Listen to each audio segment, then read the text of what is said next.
tenemos poquitito tiempo, pero lo bueno es que somos poquititas personas. Entonces, más o menos le he preguntado a los que llegaron primero qué es lo que les interesa, en qué le hincamos el diente, para que hablemos más de eso, aprovechando que tenemos aproximadamente 40 minutos. ¿Sí? Lo que me decían aquí adelante es que les interesa saber sobre la normativa que viene, sobre la actualización que hubo en diciembre, sobre la ISO 45003 de seguridad y salud psicológica en el trabajo. ¿Qué otra cosa más? Lo del comité de aplicación. Ya. ¿Qué te interesa el comité de aplicación? Todo. Listo. Ya, listo. Ya, vamos a hablar sobre eso. ¿Qué más? ¿Nada más? Ya. Entonces, simplemente partamos con el tema de las actualizaciones en riesgos psicosociales. ¿Ya? Y en ese sentido quiero que hoy día odien el mensaje y no odien al mensajero. Nosotros hoy día tenemos múltiples actualizaciones, hemos tenido, ¿no es cierto?, más de 13 actualizaciones en 3 años. Yo trabajo directamente con especialistas técnicos de otras agentes de riesgo. Entonces, por ejemplo, uno de mis compañeros es Rómulo Zúñiga, que es el especialista senior de Sílice, y él siempre me hace bullying, un bullying, no del bullying que les voy a hablar yo, un bullying simpático. Es el problema con las palabras psicológicas, que empiezan a, ¿no es cierto?, a cotidianizarse y ya después no sabemos si estamos hablando en serio o no. Pero bueno, él me hace bromas diciéndome, porque me ve urgida cada cierto tiempo, cambiando todo el material, actualizando todo el material, mandándole alertas legales a ustedes, y él me dice que de Sílice, no me acuerdo si era el 2010 o el 2011, que fue la última actualización. Y el 2011 fue la última actualización y en cambio yo tengo actualizaciones noviembre, diciembre, octubre del año pasado, bla, bla, bla. Y son actualizaciones relevantes. ¿Y por qué le digo yo, odien el mensaje y no el mensajero? Porque vamos a seguir con actualizaciones. ¿Sí? Lo mismo digo yo. Si hoy día, ustedes saben, el suceso ISTA 21, ¿no es cierto?, nace del cuestionario suceso, ¿no es cierto?, es decir, el cuestionario ISTA, perdón, el español, y el ISTA, ¿no es cierto?, aparece desde el COPSOC, que es el cuestionario de Dinamarca.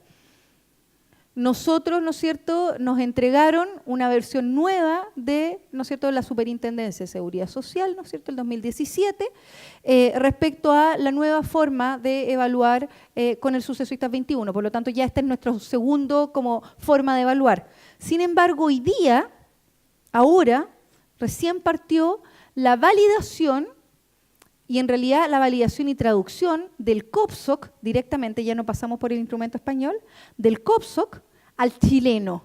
Dije al chileno y no al español porque es validada para población chilena. Recién ahora partió. Supongamos que entonces la traducción va a estar el 2000, estamos en el 2018, ya la traducción va a estar el 2019, por lo tanto lo más probable es que los cambios ya van a estar para noviembre del 2020. ¿Sí? Eso quizás no es tan buena noticia, pero sí lo que es muy buena noticia son los cambios que se vienen con el COPSOC. Los instrumentos de riesgos psicosociales son instrumentos que están permanentemente en actualización, a diferencia de otros instrumentos de evaluación de agentes de riesgo. ¿Y por qué están en permanente actualización? Porque el riesgo psicosocial, y va a ser raro lo que voy a decir, el riesgo psicosocial como agente de riesgo está en permanente actualización. En ese sentido, lo que hoy día es agente de riesgo para nosotros, quizás en 3 años más no lo es. Y quizás no lo es porque ya dejamos de estar expuestos a ese agente de riesgo. Entonces, en ese sentido, por ejemplo, hoy día un agente de riesgo relevante para nosotros tiene que ver con la exposición a violencia. Ustedes me podrían decir, oye, pero no se mide violencia directamente en esos ISTA 21. Yo les puedo decir, sí, de verdad, no se mide directamente. Pero cuando vemos los casos de enfermedades profesionales de salud mental acogida y vemos por qué fueron acogidas, nos damos cuenta que un porcentaje muy alto fue, primero, por liderazgo disfuncional, y el liderazgo disfuncional, cuando uno lee la ficha médica, se da cuenta que en realidad estamos hablando, básicamente el liderazgo disfuncional es un eufemismo para hablar de acoso laboral, ¿sí? Y mal clima organizacional es un eufemismo para hablar o de acoso laboral o de exposición a violencia por parte de un tercero. ¿Sí? De un tercero, perdón, que no tiene que ver con el medio ambiente laboral. Entonces, en ese sentido, es exposición a violencia por parte, por ejemplo, de un cliente, de un supervisor, de un supervisor externo a mi lugar de trabajo, de un paciente, de un apoderado, etcétera. Entonces, en ese sentido, finalmente, cuando hablamos de violencia en el trabajo, también estamos hablando de qué es, ¿no es cierto?, a lo cual nos estamos exponiendo nosotros hoy día. Pero supongamos que empezamos a hacer muy bien la pega en riesgos psicosociales y que de aquí a 10 años más, en Chile ya casi no hay ninguna exposición a violencia en el trabajo. Y ya no es tema. El tema de los asaltos, el tema de la exposición, por ejemplo, por parte de clientes. ¿Eso va a hacer que se acabe el riesgo psicosocial? No, en absoluto. El riesgo psicosocial es, y voy a decir una palabra complicada, el riesgo psicosocial es patognomónico al trabajo. ¿Qué significa eso? Es que finalmente, si yo estoy trabajando, yo estoy expuesto a riesgo psicosocial. Entonces, quizás antes estaba expuesto al riesgo de que el cliente me pegara o me violentara de alguna manera y ahora ya no. Pero el riesgo psicosocial se va modificando. ¿Qué es lo que nos han mostrado los países que más han trabajado en riesgo psicosocial? Que cada vez que se elimina un riesgo, aparece otro. Pero en realidad lo dije mal. No es que aparezca otro, sino que es que se observa otro. ¿Sí? Entonces, por ejemplo, hoy día, en Australia, en Canadá, se está utilizando mucho la observación de riesgo psicosocial, justicia organizacional. En Chile, justicia organizacional no aparece casi en el protocolo y no aparece, por cierto, en la evaluación misma del riesgo. ¿Por qué no aparece? Porque teníamos riesgos más relevantes. Pero va a empezar a aparecer cuando empecemos a intervenir en esos riesgos más relevantes. A intervenir en los riesgos más relevantes y a, ¿no es cierto?, obviamente eliminarlos. Algo interesante que sucedió, y déjenme entonces mezclar con la 45003. Ustedes conocen las normas ISO y lo más probable es que conocen la norma 45001, ¿no es cierto?, de seguridad y salud en el trabajo. A raíz de la norma 45001, esto no está en la presentación, pero le estoy comentando algo porque ustedes me dijeron que querían escucharlo. A raíz de la 45001 aparece, ¿no es cierto?, este año un comité espejo en donde desde la ISO internacional dicen, parece ser que, dado que la 45001 habla de salud psicológica, tenemos que hacer una normativa, ¿no es cierto?, tenemos que hacer una ISO 45003 que sea solamente referida a seguridad y salud psicológica en el trabajo. ¿Sí?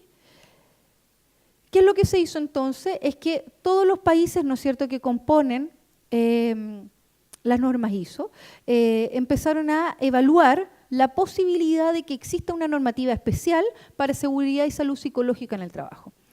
Luego de que todos 83 países votaron y dijeron, ok, vamos a hacer, ¿no es cierto?, una norma para evaluación, es decir, para seguridad y salud psicológica en el trabajo, lo que se hizo fue partir el primer borrador.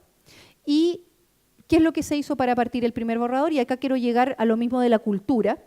Es que se tomó, primero, nos reunimos los representantes de cada uno de los países, ¿no es cierto? En realidad son 83 países, pero los países que fueron activos fueron 64.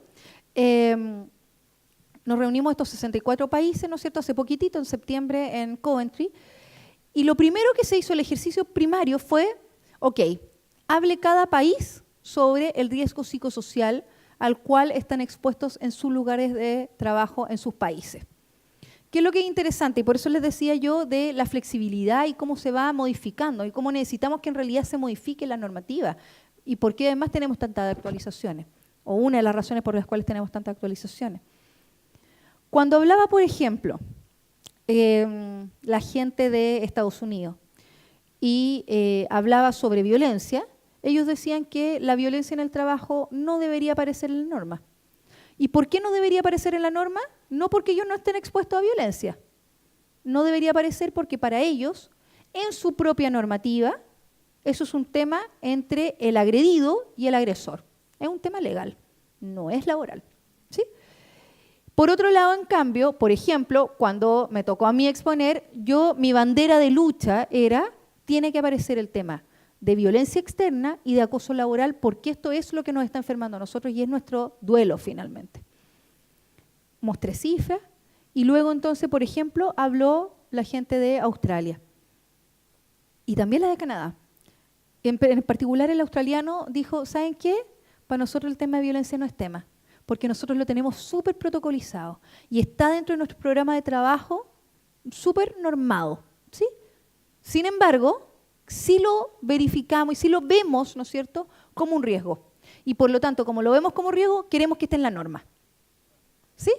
Por ejemplo, también Canadá, en su normativa, que es el CAN, lo que hacían en el CAN es básicamente hablar de cómo todos los lugares de trabajo tienen que no exponer a sus trabajadores a exposición a violencia.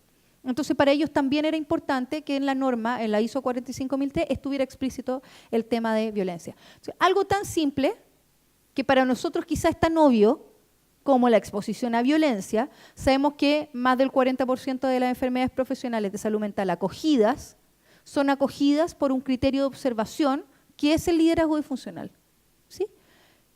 Entonces, en ese sentido, si sabemos eso, sabemos que tenemos que intervenir en violencia en el trabajo y en ese sentido queremos que en las normativas, como las normas ISO, por ejemplo, esté explícito violencia en el trabajo y que también en los cuestionarios que hoy día estamos utilizando, que no esté explícito, eventualmente sí lo esté, ¿sí? Entonces la pelea va a ser con eso también.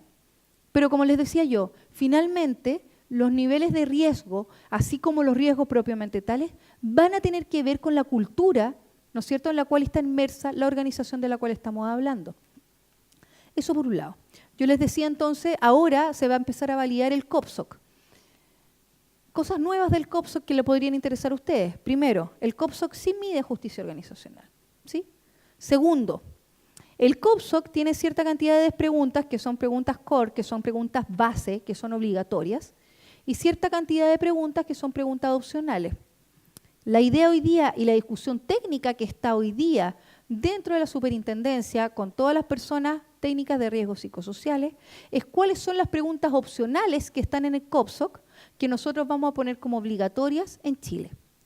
Cosa interesante, preguntas de violencia en el trabajo, violencia externa en el trabajo, acoso laboral, acoso sexual, están preguntas como preguntas opcionales, no como preguntas core.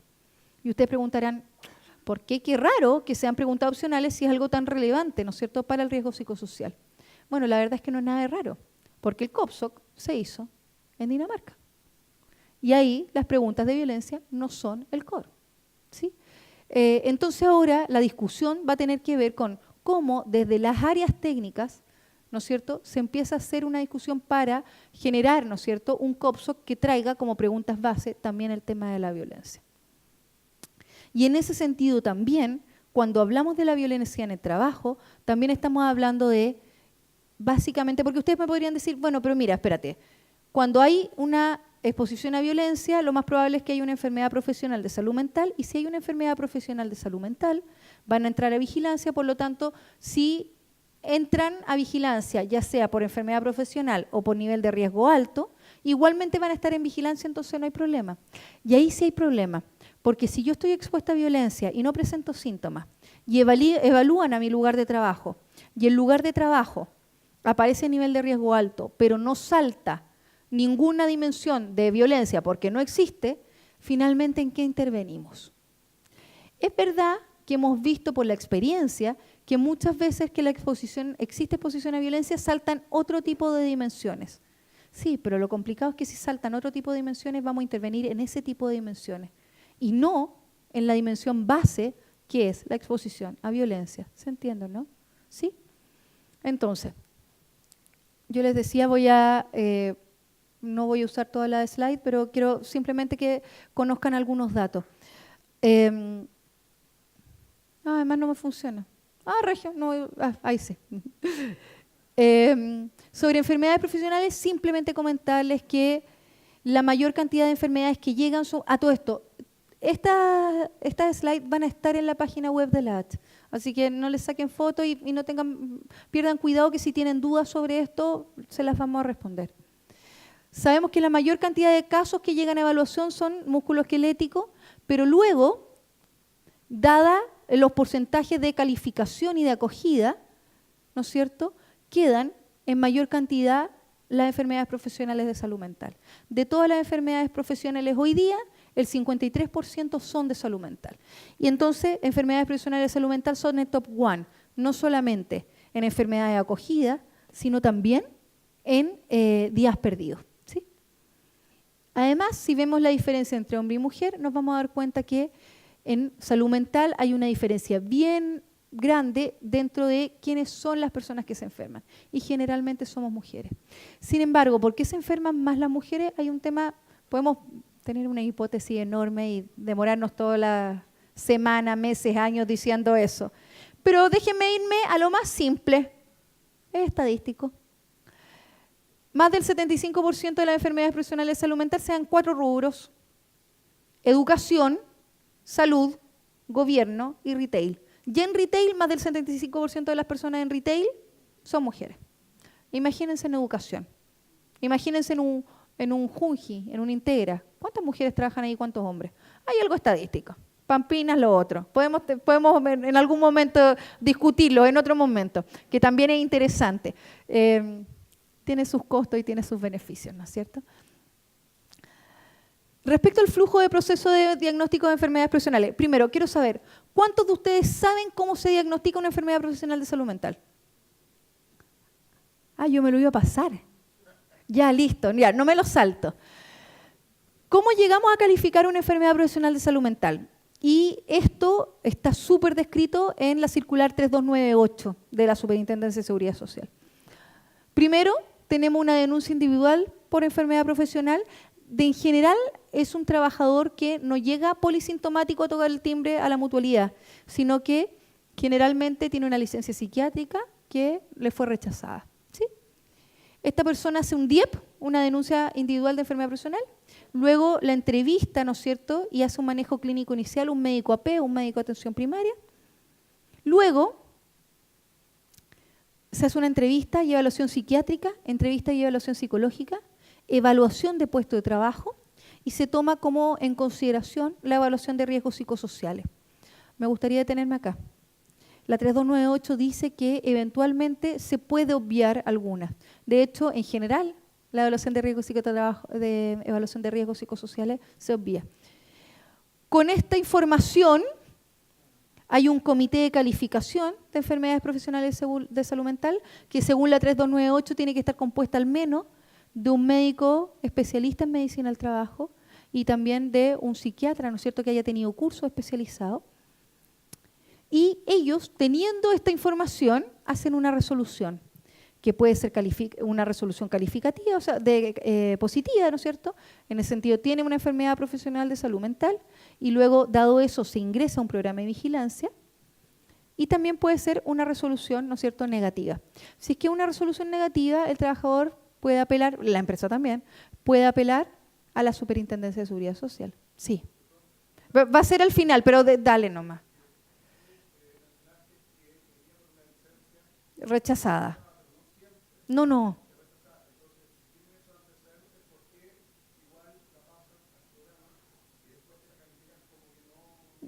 Ya, te lo comento. Por acá pueden pasar a una licencia que sea rechazada o que no sea rechazada. Pero si ya yo tengo una DIEP, yo tengo que investigar. Entonces, por la autoridad me dice, tengo que investigar. Entonces, en ese sentido, ¿y sabéis qué? Yo creo que ni siquiera desde lo procedimental, desde lo ético, aun cuando no esté rechazada, de manera ética hay que evaluarlo, porque finalmente no sabéis por qué fue rechazado o no. Sí, pero ya, hagamos algo. Te voy a responder, pero después las otras preguntas para el final. Ya, tú me decís, si viene por un profesional de la salud, ¿cuántos psiquiatras hoy día en Chile conocen la ley 16.744? ¿Cuántos psicólogos, porque también puede ser, no una licencia, pero puede ser que haya sido atendido por psicólogo, ¿cuántos psicólogos hoy en día en Chile tienen formación en ley 16.744? Meto la mano al fuego diciéndote que son solamente 4 universidades, porque hemos hecho investigación al respecto. hay ciertos diplomados, y ahí yo pituteo muchísimo, que hablan de salud mental ocupacional para psiquiatras. Y hay al menos 3 universidades que lo hacen. Pero eso quiere decir que un psiquiatra que quiso formarse en eso. Yo quiero pensar bien, y quiero pensar, partamos por algo más a la base. Las enfermedades profesionales de salud mental van al alza, han aumentado 350% en los últimos 10 años. Estos son datos H. Si tomas datos MinSal, te van a decir 700% en los últimos 10 años. ¿De qué van al alza? Van al alza. Y uno puede decir, ¿hay más enfermedades profesionales ahora que antes? Bueno, acogida, obvio que sí. Pero ¿antes habían menos? ¿Se está enfermando más la gente? Yo te diría que, aun cuando, en general, a nivel mundial, cuando bajan los accidentes, aumentan las enfermedades profesionales. En este tipo de casos, lo que pasa generalmente es que la gente se empieza a informar más. Y eran casos que estaban subdiagnosticados. Entonces, a mí cuando me hablan, y ahí voy a hablar, también le estoy comentando a mi jefe, digamos, cuando hablan de tenemos que bajar las enfermedades profesionales, todos miran para atrás, tenemos al que dijo el garabato. No, mentira, él nunca dice garabato. Hablan de tenemos que bajar las enfermedades profesionales de salud mental. La respuesta es ok, obvio, es decir, todo nuestro esfuerzo tiene que estar para allá, pero tengamos en cuenta que van al alza. Y van a seguir al alza, porque hay casos que están siendo subdiagnosticados que hoy día se están observando. Y vuelvo a tu tema. Entonces, recién ahora hay profesionales de la salud que están entendiendo que lo que estaban observando era laboral. Hoy día tenemos pacientes que llegan y dicen, yo estaba en tratamiento psiquiátrico o estaba en tratamiento psicológico y a mí el psiquiatra me dijo que esto era laboral. ¿Cachai? O el psicólogo, y a mí el psicólogo me dijo que era laboral. Tú decís, yo te entendí al revés entonces. Tú decís, ¿para qué pasan por todo esto? Ya. Era más simple la pregunta. Ya me di una vuelta enorme. Ya. Listo. Ya. Listo. Ya. Bueno, entonces supongamos que, yo pensé que tú me estás diciendo un profesional que no cachaba, tú me estás diciendo que uno que cacha. Ya, bueno, ya. Entonces para cerrar, si es que fuera alguien que no sabe, aún nos pasa harto que llegan psiquiatras y psicólogos que dicen, es decir, pacientes con psiquiatra y con psicólogo en tratamiento y que dicen, ¿sabes qué? Yo llevo 2 años en terapia psicológica porque mi jefe me acosa. Y tú decís, ¿pero cómo? Son 2 años que perdiste y que además pagaste plata, que gastaste tiempo, que no te dieron la licencia y que además no te atendió un profesional idóneo, porque yo les aseguro que atender una práctica clínica normal es súper diferente que una práctica clínica ocupacional, pero diferente. Entonces, en ese sentido, sí nos pasa que hay gente que sabe que lo suyo es laboral, pero que se está atendiendo de manera privada igual, porque esos trabajadores, ese psiquiatra y ese psicólogo no sabía que podían ser derivados a la mutualidad. Pensemos bien. Por eso, pensemos bien, que no sabían. Pensemos bien. Bueno, pero ¿sabéis qué? Igual la experiencia nos muestra que igual a los médicos no les están dando información sobre la 16.744. Entonces, suponiendo que sí sabe, ¿por qué tiene que pasar por todo esto? ¿Sabéis que por algo súper simple? Primero, evaluación de puesto de trabajo.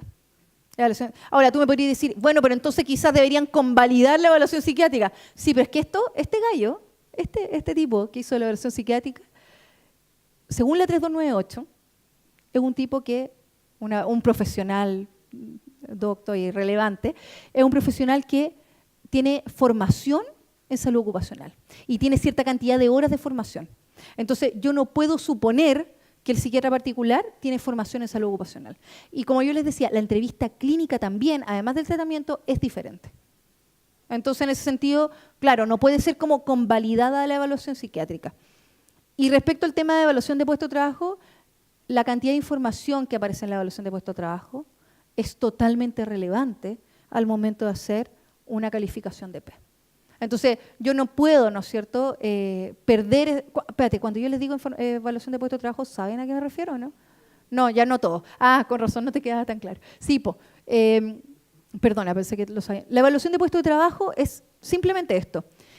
El trabajador que está en el proceso de calificación, ese trabajador elige entre 2, 3, 4 compañeros, va a depender del contexto propiamente tal, pero elige 3 personas que son los referentes para ser entrevistados en el lugar de trabajo, y la organización elige también sus referentes para ser entrevistados como componentes de la organización, ¿sí?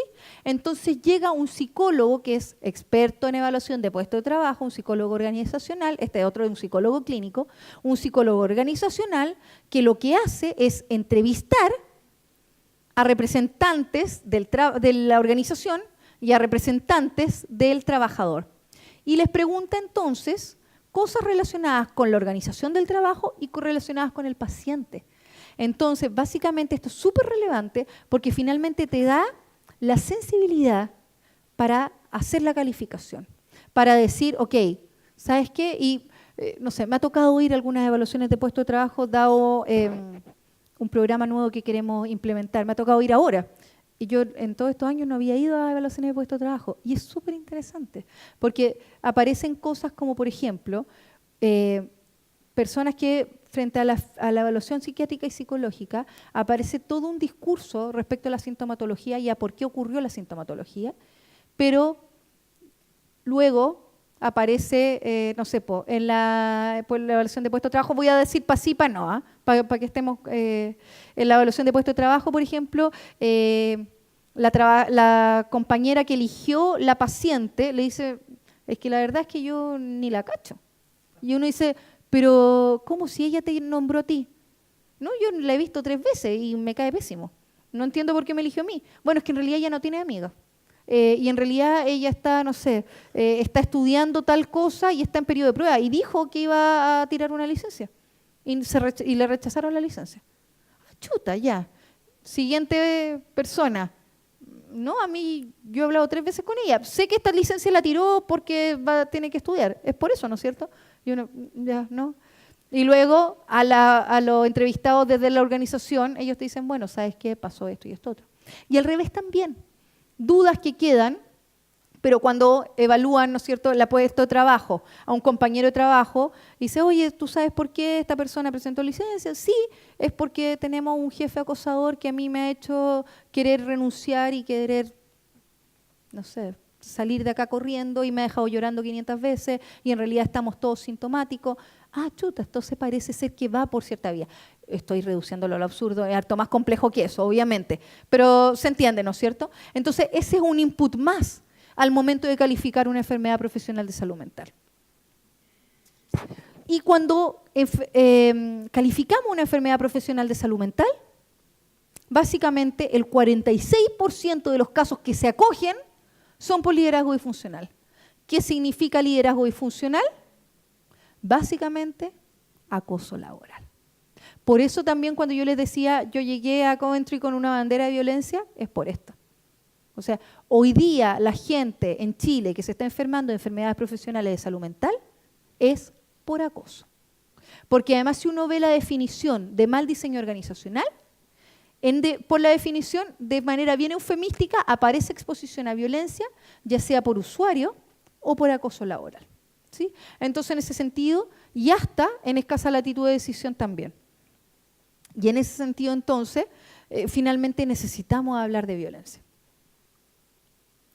Respecto a las actualizaciones de riesgos psicosociales, esto es simplemente para que, esto ustedes la mayoría lo sabe, para que vean cuántas son las actualizaciones que hemos tenido en los últimos 2 años. Tenemos la 3241, la 3243, tenemos la 69976, tenemos la 3298, la 33019, tenemos la 1433, que este es el protocolo nuevo, ¿no es cierto? Tenemos, la 58114. Ahora, me voy a centrar solamente en la 1433 y quiero comentarles algo. ¿Cuál es la complejidad? Esto ya se los comenté. No sé qué. Ahí está. ¿Cuál es la complejidad del protocolo de vigilancia de riesgos psicosociales? Además de la definición del riesgo psicosocial propiamente tal. La complejidad es que tenemos 2 autoridades, no una. Nosotros no tenemos solamente los mandatos del Ministerio de Salud. tenemos el Ministerio de Salud como dueño del protocolo y tenemos la superintendencia, ¿no es cierto?, como dueña de la forma de evaluar en el protocolo. Una talla que siempre yo les digo a la gente del ministerio cuando estamos en las reuniones técnicas, cuando empiezan a pelear entre ellos, es, de verdad me siento como hija de padres separados. Esta cuestión, pónganse de acuerdo ustedes, papá y mamá, digamos, y nos avisan cuando ustedes ya hayan ido a mediación. Porque nos pasa las situaciones como, por ejemplo, tener una actualización en noviembre del Ministerio de Salud y en diciembre de la Superintendencia. Y nos pasa, que ya estamos con problemas respecto a eso, que llegan Seremi a fiscalizar, por ejemplo, Seremi en Concepción, que cuando fiscalizan dicen, yo voy a fiscalizar, pero solamente lo del Ministerio, no lo de la Superintendencia. Entonces, ahí la pregunta es, ok, entonces, si yo tenía riesgo bajo y pasé a riesgo medio, por lo tanto tuve un aumento de nivel de riesgo, o tuve, ¿qué? Tuve nivel de riesgo medio y estoy todavía en nivel de riesgo medio en la reevaluación. ¿Estoy en vigilancia o no? ¿Entramos en una duda? Si me preguntan a mí, no. Pero parece que hay algunas Seremi que no están tan de acuerdo. Y en ese sentido es importante porque finalmente la actualización de las normativas están publicadas en el diario oficial. Estoy mirando el celular solamente para ver que me quedan 5 minutos. Ustedes saben además que la mayor cantidad de casos de entrada a vigilancia son por no el suceso de vistas breve y no el suceso de vistas completo. La mayor cantidad de casos se dan por enfermedades profesionales de salud mental acogidas, más del 87%. ¿Sí? Entonces, en ese sentido, tenemos organizaciones angustiadísimas con la evaluación de riesgos psicosociales porque están angustiadísimas de que si es que llegan a tener nivel de riesgo alto, van a entrar a vigilancia, cuando finalmente deberían estar angustiadísimas de no enfermar a los trabajadores y por ende no tener enfermedades profesionales de salud mental, que es por eso que están entrando hoy día. ¿Sí? ¿Cuáles son las principales modificaciones de la 1433 del Ministerio de Salud? Por un lado, la forma de medir el riesgo, por otro, la forma de agrupar las evaluaciones, los plazos y los tiempos de reevaluación. Ustedes saben, antes teníamos 5 niveles de riesgo, ¿no es cierto? Hoy día tenemos 3, solamente bajo, medio y alto. Y solamente entran a vigilancia los niveles de riesgo alto. Esto ustedes lo pueden leer en la norma y también lo pueden leer en toda la información que está en la página de la H, ¿sí? Que hay manuales actualizados a esta normativa. Algo simplemente que me gustaría poner sobre la palestra, pero esto es una crítica cero constructiva porque además no se me ocurre cómo, quizá a alguno de ustedes sí se le ocurre, cómo zanjarla. Pero es súper complicado porque cuando hablamos de riesgo psicosocial y personas expuestas a riesgo psicosocial, estamos hablando de personas que lo están pasando mal, ¿sí? Que lo están pasando tan mal que el día domingo, a eso de las 4 de la tarde, cuando terminó el almuerzo, se empiezan a acordar que mañana tienen que volver a trabajar y empiezan a tener síntomas. Y el día viernes, a eso de las 4 de la tarde, cuando empiezan a cachar que falta 1 hora y media, 2 horas para salir de la pega, va, qué raro, ya no tengo tanto colon irritable. Va, qué raro, me pica menos el sarpullido. Va, qué raro, ya no tengo ganas de llorar. ¿Sí? Entonces ya no es, pensémoslo así, ¿sí? Y cuando uno piensa en el puntaje y uno se da cuenta que si de las 5 dimensiones tengo 4 dimensiones que están en riesgo positivo, en riesgo bajo, por lo tanto son factores protectores y que van a contar, ¿no es cierto?, como -1, y tengo 1 que está en riesgo alto, pero que me está cagando la vida, finalmente no importan estos 4. ¿Sí? Entonces, es súper complicado, porque según esta forma de medir el puntaje, si tú estáis bien en doble presencia, estáis bacán en calidad de liderazgo, de apoyo social y calidad de liderazgo, estáis bacán en exigencia psicológica, pero llegáis casi a llorar cada vez que vais manejando de vuelta a tu casa porque estáis muertos de susto de que te vayan a echar y qué va a pasar cuando le vaya a tener que contar, ¿no es cierto?, a tu señora o a quien sea, o cómo vaya a pagar el dividendo. ¿Sí? Y estáis con arritmia por la inseguridad laboral. Entonces, luego de eso, pinche doble presencia, pinche exigencia psicológica. No son factores protectores si es que lo otro me está haciendo un daño tal que me está generando polisíntomas, ¿sí? Entonces, en ese sentido, es complejo, porque finalmente que los otros que sean factores protectores no hace que, ¿no es cierto?, yo deje de sufrir por el otro, por la otra dimensión. Pero bueno, no, por eso yo les decía una crítica no constructiva, porque no sé, a mí personalmente no se me ocurre cómo más medirlo.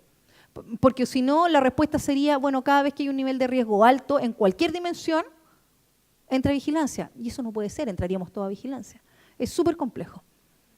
Por otro lado, tener en cuenta que cada centro de trabajo tiene que contar con su propia evaluación de riesgo. No sé qué pasa acá que... Con más de 1000 trabajadores se pueden establecer sectores de evaluación diferenciados y los sectores de evaluación tienen que tener como mínimo 500 trabajadores. Además, los centros de trabajo que de acuerdo a su giro productivo tengan variación periódica de trabajadores tienen que evaluar cuando al menos esté el promedio. ¿Por qué?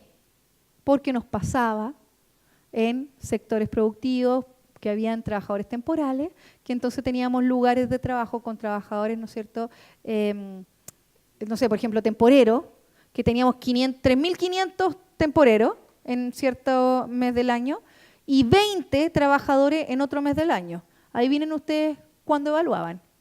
¿Cuando habían 3.500 o cuando habían 20? 20, pues.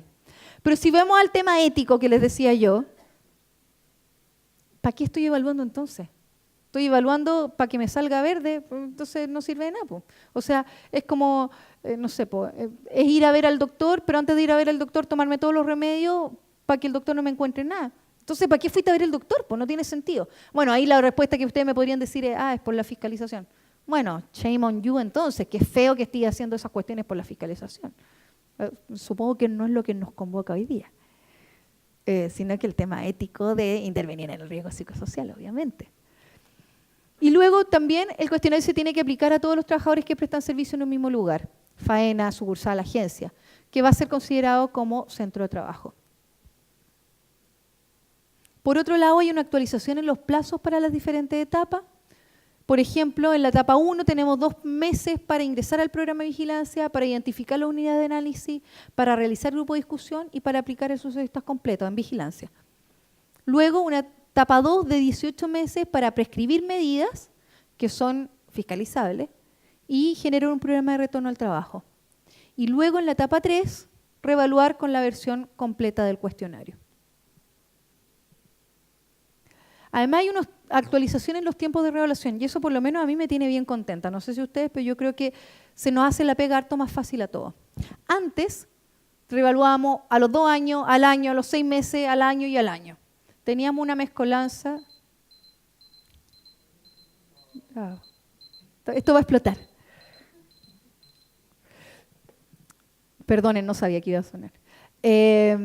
Tenemos una mezcolanza enorme, ¿no es cierto? Entonces teníamos centros de trabajo que evaluaban en marzo, otro el próximo año en enero, otro el siguiente año en febrero, y el orden para los lugares que tienen, las organizaciones que tienen muchos centros de trabajo era muy complejo. Nosotros como H propusimos en ese momento que todos se reevaluaran a los 2 años. Podrán ver que no nos pescaron tanto. Igual nos pescaron, pero no tanto. El riesgo bajo se reevalúa a los 4 años y el medio y el alto a los 2. Personalmente, los insto a que su organización evalúen a los 2 años. Por 2 razones. Una, súper práctica. Si tienen más de un centro de trabajo, es mucho más ordenado. O sea, ustedes dicen, ¿sabéis qué más? En mayo, cada 2 meses en mayo, riesgos psicosociales. Chao. Además del tema práctico, hay un tema un poco más, no sé, es también práctico, la verdad, pero tiene que ver con la experiencia que hemos tenido.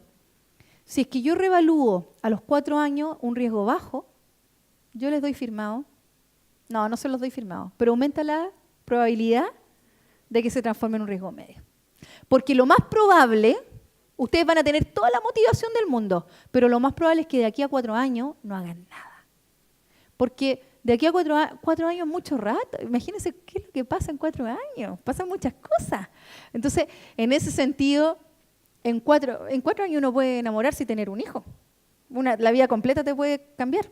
Entonces, en 4 años, ustedes pueden haber modificado toda su forma de exponerse al riesgo psicosocial. Y en ese sentido, además, en 4 años, quizás está la misma exposición, pero si ustedes no hicieron nada, también quizás cambiaron el tipo de trabajadores. Hoy día vemos cómo los tipos de trabajadores tienen diferentes formas de exponerse al riesgo. Ya voy a terminar al tiro. Entonces, si me preguntan a mí, yo lo haría cada 2 años y cuando me vengan a fiscalizar, le muestro el riesgo medio, el riesgo alto, si es que lo tuve, y si es que tengo riesgo bajo, le digo, y esta evaluación la hice a mitad del tiempo porque es de tamizaje. Además van a quedar regio con la fiscalizadora. Van a quedar como el alumno Mateo. ¿Sí? Y además a ustedes les va a permitir organizarse dentro del riesgo psicosocial. Concluyendo. No sé de nada, pero yo se los voy a contar. Si es que no cuenta todavía con medición del riesgo psicosocial, formar el comité de aplicación. Voy a centrarme un poco en eso. Ya. Formación del comité de aplicación. En la 1433 sale claramente quiénes están en el comité de aplicación, pero muchas veces pasa que todas las personas que no están en el comité, que todas las personas que trabajan en la empresa no cumplen los criterios del comité de aplicación. Entonces, por ejemplo, tenemos situaciones como, por ejemplo, organizaciones que no tienen sindicato o organizaciones que no tienen en cada centro de trabajo un representante de el recurso humano. ¿Qué es lo que se hace en general en esas cosas? Y siempre va a haber una forma de zanjar ese problema. Por un lado, por ejemplo, si no tenemos representante del sindicato, se elige a un trabajador entre todos los trabajadores. Ahora, sí. Sí, ya. ¿Cómo se elige? Te voy a dar la respuesta políticamente correcta y ¿cómo lo haría yo? Ya. Voy a partir por cómo lo haría yo.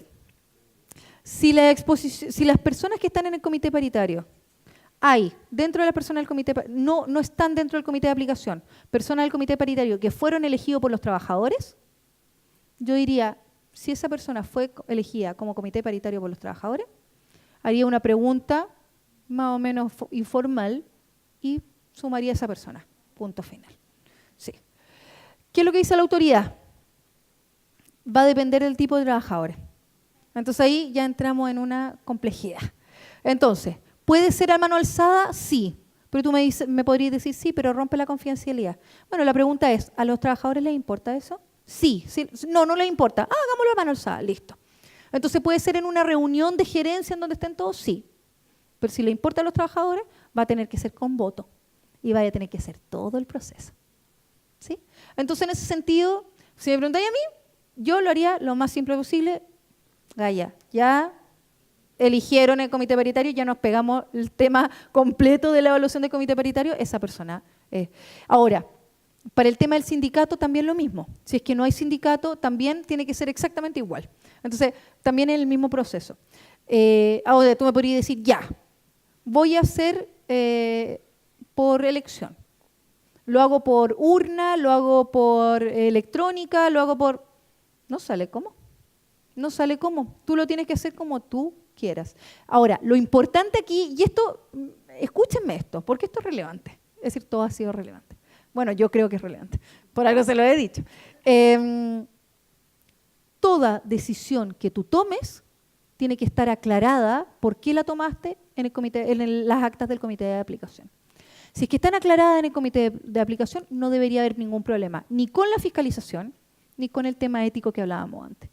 Entonces, porque tú me podrías decir, ya, lo hice y elegí la persona del comité paritario. Y te podrían llegar a fiscalizar y decir, bueno, ¿dónde está la ¿no es cierto?, prueba de que usted hizo una selección y una elección respecto a este trabajador? Y tú le dices, bueno, lo hice por el comité paritario. Ok, ¿dónde está escrito por qué usted hizo eso? En cambio, si tú muestras un acta en donde generaste toda una reflexión del comité de aplicación respecto a quién lo iba a hacer. Ahora, es un poco complejo porque estoy hablando de un acta, de un comité de aplicación que no existe para tomar las... Ya, pero tú sabes que primero alguien parte ¿sí? Alguien inicia esto y las actas van sumándose de esa manera también. Lo importante es que todas las decisiones que se tomen sean descritas en las actas. Y en la medida en que tengan descripción en las actas, lo que nos muestra la experiencia es que no hay problema al momento de la fiscalización. ¿Sí? Entonces, sí. ¿Y si esa persona elegida dentro del comité paritario es representante de la empresa? ¿Ya? Dentro del comité en una reunión. No seáis fresco, po. No, porque si es comité, si es elegido por la empresa, es representante de la empresa, pues no de los trabajadores. Pero fue elegido en reunión de comité paritario. No, igual. Igual, po. Patú. Sí, pues no, sí es verdad. Sí, pero es que sabéis que ahí no te lo van a aceptar, pues, porque tiene que ser elegido por los trabajadores, pues, por eso, tiene que ver con eso. Sí. Luego, sí, ¿no es cierto? Sí, pues. Sí. Bueno, déjalo bien escrito. Déjalo bien escrito en el comité. Y mejor ni lo comentaste, no. No, pero claro, mira, espérate, si lo justificáis bien, es que ese es el tema. Como en la normativa hoy día falta tanto de explicitar, si es que lo justificáis bien, va a estar bien, no vais a tener problema. Pero lo tenéis que justificar en las actas. Luego, definir las unidades de análisis, ¿no es cierto?, al momento de hacer los estratos. Hacer la difusión y sensibilización, hacer la aplicación del cuestionario y luego los resultados. Y dependiendo del nivel de riesgo, ¿no es cierto?, si es que ingresamos al programa de vigilancia o no. Para cerrar, cuatro cosas. Y yo creo, Miguel, que acá cerramos porque ya hemos ido viendo preguntas acá mismo, ¿no es cierto? Primero, cada centro de trabajo tiene que tener un comité de aplicación quien va a velar por el cumplimiento. Eso quiere decir que en cada centro de trabajo ustedes tienen que tener una carpetita con todas las actas, ojalá con con el acta de la conformación del comité central, ¿sí? Seamos vivarachos, voy al tiro, seamos vivarachos y pongamos al tiro en la misma carpetita el teléfono celular de que si es que llegan a fiscalizar, ¿a quién vamos a llamar? Sí, te voy a decir. Ya. Pero no, dale, si eso era sobre el comité de aplicación.